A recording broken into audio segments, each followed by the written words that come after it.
I'm Jimmy Lewis with Dirt Rider Magazine, and we're at the 2011 KTM 350 and 250 XCW intro. And I don't know where everybody went. They all went home. Maybe it's because it's a little drizzly. Okay, what we have here is a 350 XC, right there. XCF. So it's KTM's premier flagship off-road bike, and it's basically just like their brand new 2011 350 SX, but what they've done is their XC makeover. And when they do that, they generally put on an 18-inch rear wheel. It comes with a slightly larger, in this case a half-a-gallon larger fuel tank. It has handguards, it comes with a kickstand, and most importantly, it has a 6-speed transmission inside of the gearbox to give it a little bit more range when you're out in the more than just a motocross track. So we're not just going to give you 5 things. We're not going to give you any pretty pictures of the bike because we went and got it dirty. We're just going to go rip around in this thing and tell you how it works.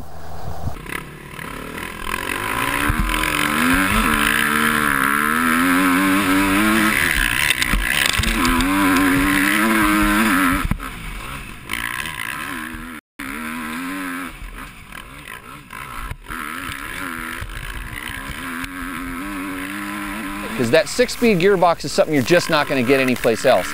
And it's kind of important to have that kind of versatility when you're going off-road. Sure, you can get away with it, but when you have a lower first and then a higher sixth, it makes all the difference in the world.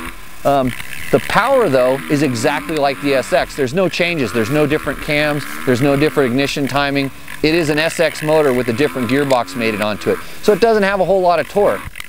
When you're riding this thing, you've got to rev it. You ride it a lot more like a 250F than you would, let's say, a big 4-stroke like a 450. You're not going to like upshift and lug it, although it does lug a lot better than a 250F. So they give you a little bit of leeway there. When it comes to the weight and handling feel of the bike, it is more like a 250F. It's light and agile, and the power doesn't seem to get in the way or affect the handling in a bad way. The thing pulls really good, and the suspension's working. In fact, all day long today, we didn't even touch a clicker. So I think they've got a pretty good setting. And we were riding it primarily on faster, higher speed, the kind of stuff you'd see in a GNCC or a works race.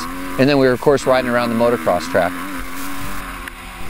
So is this the KTM trail bike you've been waiting for? Not exactly. It's really a race bike. You can tell by the way you have to rev it.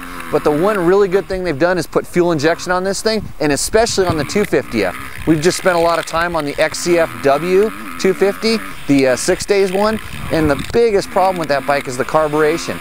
And on the 250F, the XC, that thing is just, it's like spotless. And same with the 350. KTM has nailed it with the fuel injection.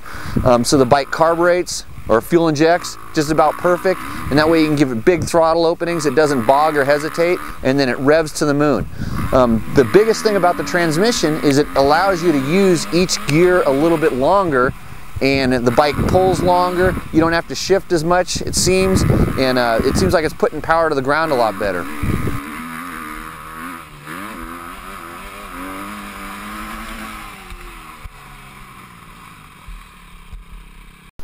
So if you want to read more about the KTM 350 XCF, you have to look in the pages of Dirt Rider Magazine or find me someplace when I'm out riding it.